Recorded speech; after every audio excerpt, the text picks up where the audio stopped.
Hey everybody, Bandicoot Commando here, and welcome back to Marvel Rivals. Last time, there it is.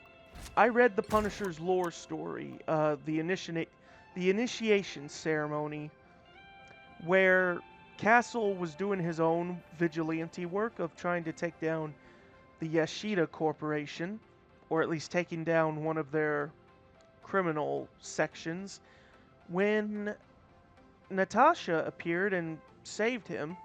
But at the same time, the public eye caught up to her, and turned out it was all a bit of a ploy on her part to not only get the public eye off her back, but more importantly, to get Frank to trust her and to help her to find Steve, because she's not entirely sure where he went. She has a feeling, though. Of course, we've already read the Captain America story, so we know Steve is in Wakanda. But for today, we're going to read The Thing.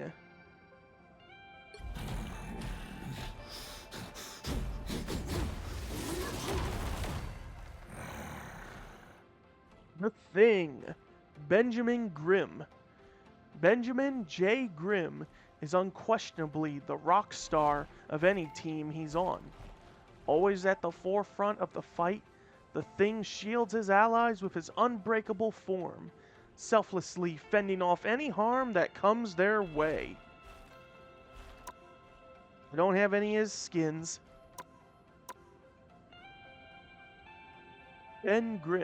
Benjamin Grimm. When Ben Grimm signed up to pilot an experimental spacecraft for his pal Reed Richards, he'd never imagined he'd return from the flight transformed into a monster. Even though cosmic rays turned him into the Thing, Ben still has a heart of gold beneath his rocky exterior. Since New York plunged into eternal night, Ben has devoted himself to protecting his home from the monsters plaguing it. Here we go. The Gangs of Yancy Street. Oh, hang on. Let me take a quick drink of water.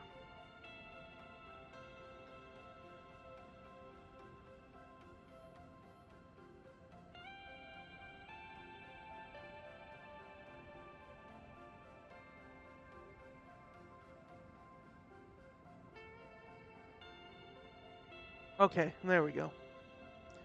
Ever since New York City became locked in a state of eternal night, the members of the Fantastic Four have been working tirelessly to protect the innocent civilians of Manhattan from the vampires who had overtaken the island.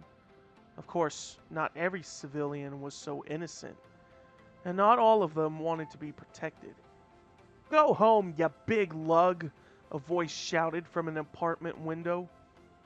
As Ben Grimm, the hero known as the Thing, looked up to see who was shouting at him, he was pelted in the side of the head by a tomato, and then another, and then another, each one coming from a different direction. He shouldn't have expected any less. After all, he was on Yancy Street. As the tomatoes' slimy seeds dripped down Ben's stony face, he let out a huge sigh. This was the street he grew up on.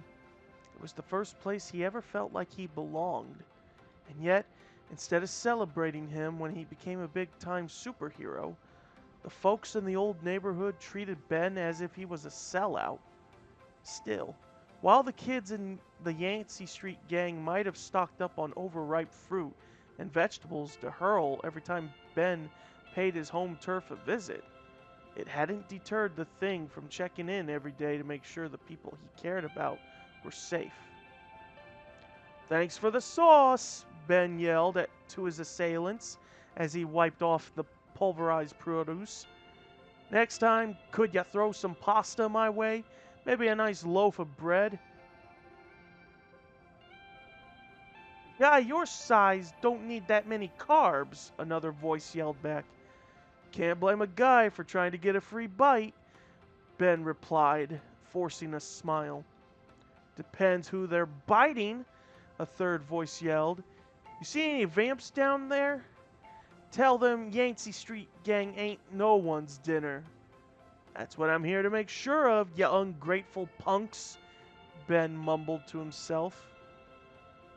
As he strolled down the street, everything seemed quiet at first. Ben knew far too well from his many years as a hero that it usually meant something bad was about to happen. As usual, his instincts were right on target. As he turned the corner, Ben saw a young boy in the alley next to Kurtzberg's kosher bakery who had been cornered by a vampire. The boy, about the age of Ben's nephew, Franklin, looked terrified, but as soon as he saw the thing round the corner, he tried to put on a brave front. "I told you, lousy fangers," the boy barked. "No one messes with the Yancy Street gang. We got friends in high places." "Oh, so now we're friends," Ben quipped, deliberately drawing the vampire's attention away from the boy. "Good thing, 'cause this big lug always takes care of his own." With that, Ben rushed towards the vampire, pulling his gigantic rocky fist back to deliver a crushing blow.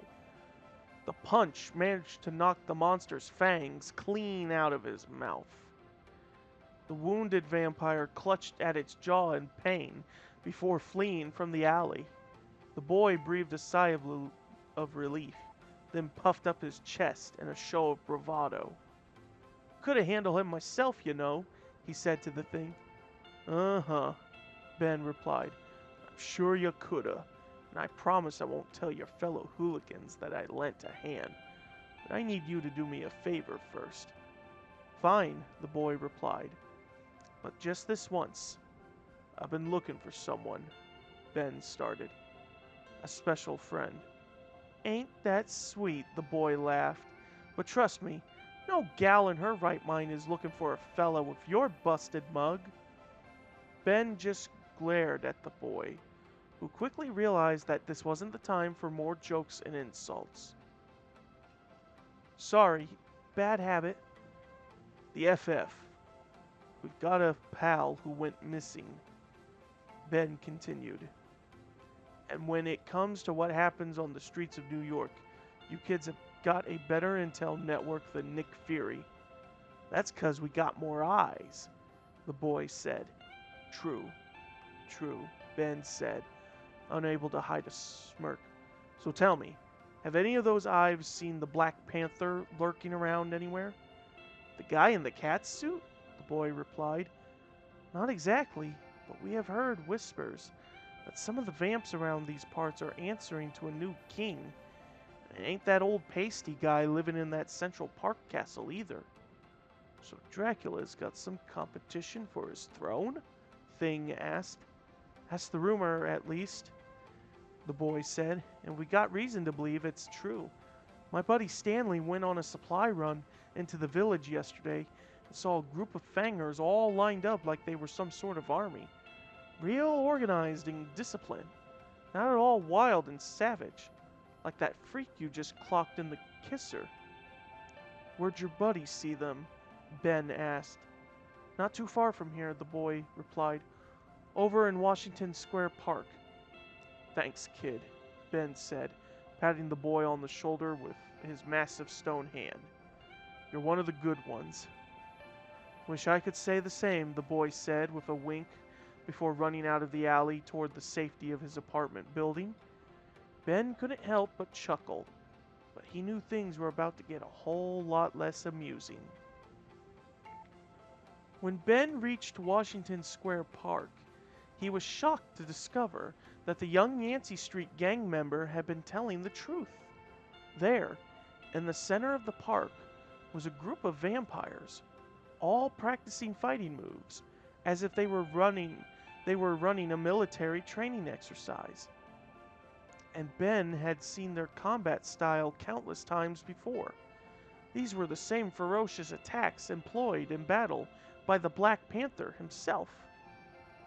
Normally, if Ben had come across a gathering of vampires this big, he would have rushed into the park with his fist flailing. But this time round, he wasn't looking for a fight. He was looking for a friend. So instead, he watched the vampires complete their training, exercise, and then followed them as they marched back to a seemingly abandoned building. Once the vampires were inside, Ben knew it was time to make his move. He knocked gently on the door. When there was no answer, he shrugged and knocked it right off the hinges with a single punch. The vampires within immediately turned toward the door and raced toward Ben, their fangs bared. "Easy, fellas," Ben said, pushing his way through the hungry horde. "I just came to talk to your boss." "No one sees the king," one of the vampires hissed. "Tonight," a booming voice said from the shadows, "we shall make an exception." The vampires backed away from the thing, clearing a path as a majestic figure stepped into the light. Clad in ornate white armor that had the heads of fearsome beasts carved into each shoulder. As Ben had hoped, he found himself face to face with his lost ally, the Black Panther. But Ben knew T'Challa well enough that he could instantly see something was wrong. The king's eyes glowed red, and his teeth were unusually sharp. Somehow, Ben realized the vampires must have gotten to T'Challa and turned him into one of their own.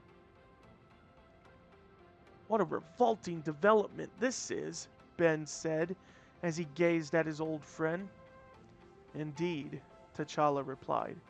"I had come here from my intergalactic empire to cure this reality of the plague that has befallen it. And yet I soon found myself to be its next victim. While I was able to survive my initial encounter with the Lord of the Vampires, I had to go into hiding until I was sure I could control the hunger that had overcome me."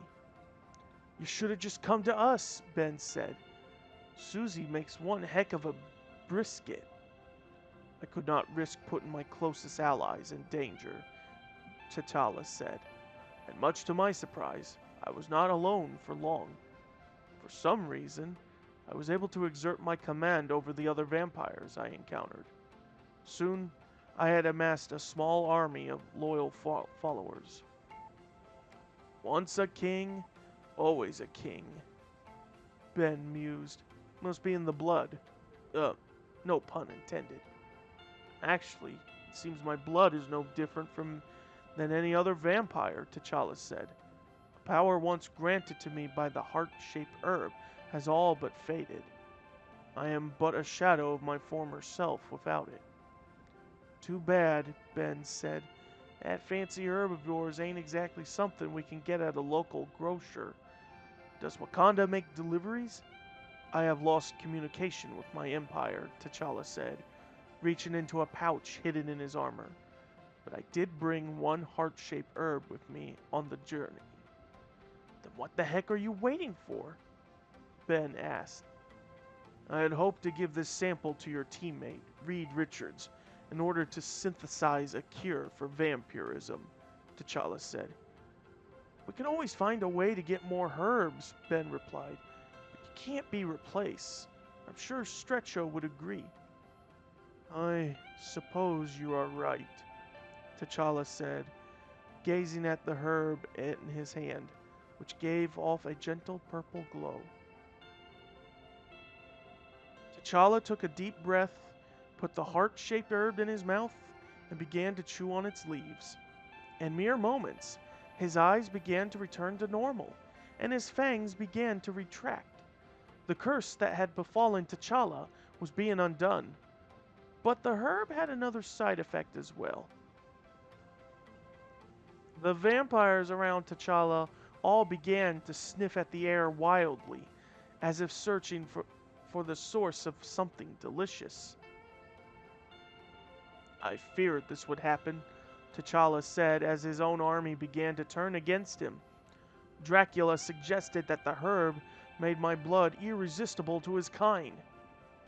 Then give me some of it, your highness, Ben said, and let me handle the rest.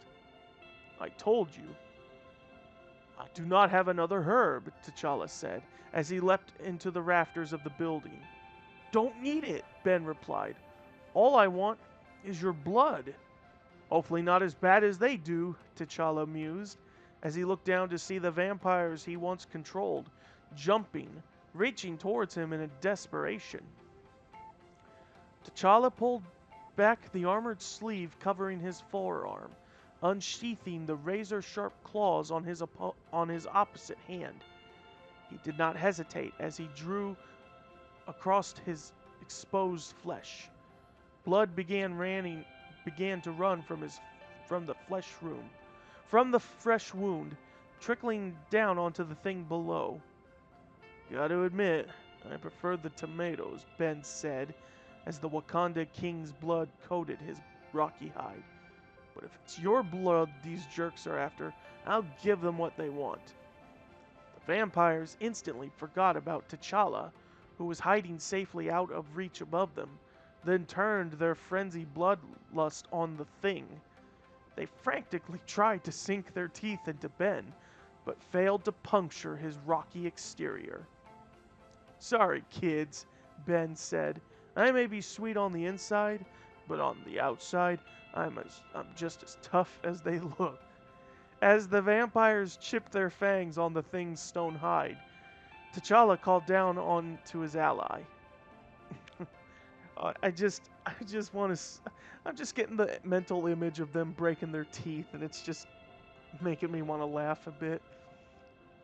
These vampires may seem like the enemy, he said, but they were turned to darkness by Dracula, just as I was. They served me loyally and harmed no innocents while under my command. Despite their current state, I implore you to show them some mercy. Mercy? Ben said with a tinge of disappointment. But it was almost clobbering time. Instead of attacking the vampires directly, Ben honored T'Challa's request and hit the ground as hard as he could. The impact sent a powerful shockwave cascading across the floor of the building, knocking all of the vampires temporarily unconscious. Oopsie, Ben said, as the entire building began to shake around him. We gotta get out of here. We gotta get out of here, T'Challa. We cannot leave them behind, T'Challa said. You won't have to. You won't have to, a voice said from the doorway. It was Reed Richards, brilliant scientist, fearless adventurer, and Ben's teammate in the Fantastic Four. Fancy seeing you here, Stretcho, Ben said to his best friend. But I ain't complaining. When you didn't return from your patrol, I followed your personal locator beacon here, Reed said. I brought something special with me just in case you ran into trouble. Reed extended his arm to show Ben a strange high-tech device. Please tell me that's some sorta anti-vampire ray. No, T'Challa said. I recognize that from the designs my sister showed me.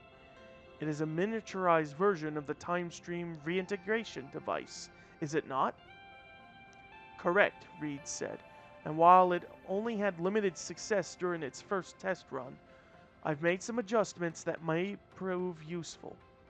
Less talking, more doing, Ben said, as chunks of debris began to rain down on him and the unconscious vampires. Reed activated the portable TRD, and the entire room began to glow.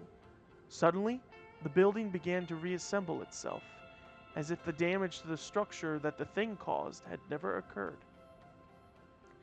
It is as if the device is rewinding time itself, T'Challa said. Well, how about that? Ben added as he watched in awe. Gotta bring along one of those doohickeys next time I fight the Hulk. I'm afraid the effects were stronger than you intended, T'Challa said, suddenly grimacing in pain. My hunger has returned. I have been restored to my vampiric state. Ain't that a kick in the pants, Ben said.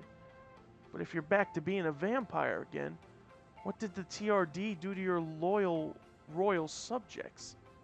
Ben and Reed and T'Challa turned to see what was once a room full of bloodthirsty vampires was now full of ordinary people.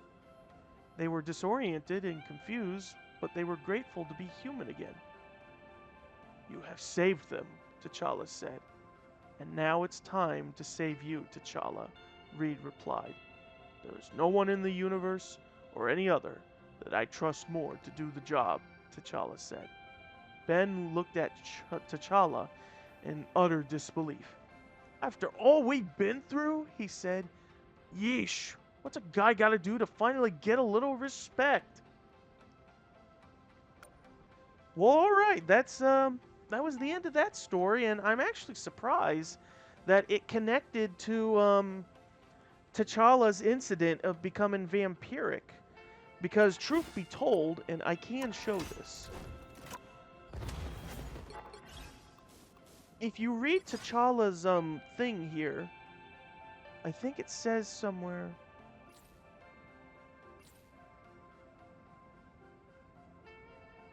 Mars... No? It says somewhere on here, I think. Oh, maybe not in T'Challa's. Maybe it's in Wolverine's or Emma's.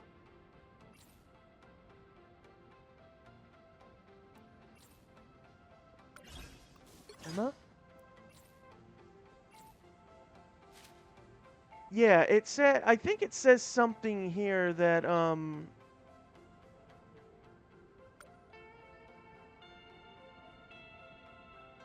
it says somewhere here where, the flowers of Krakoa have been given to him and have slowly healed him from his vampire state. So, yeah, it gave me a relief to know that, but I didn't know that in the actual lore story that he went ahead to take the... I didn't know he was going to take the... I did not know he was going to take the herb. I thought he was going to hold on to it, but maybe now that it... because of the TRD, you know, rewinding time, maybe the herb is fully formed again and back in his pouch or whatever. So, there's hope there. Anyway, that'll do for this episode of Marvel Rivals. Join me next time as we read Thor's lore story. We are getting close, and I will say, by the time this and the next two go up, it's going to be on the week that Ultron will be dropping, so I hope I can quickly not only record gameplay of him, but also get his lore story done and out of the way.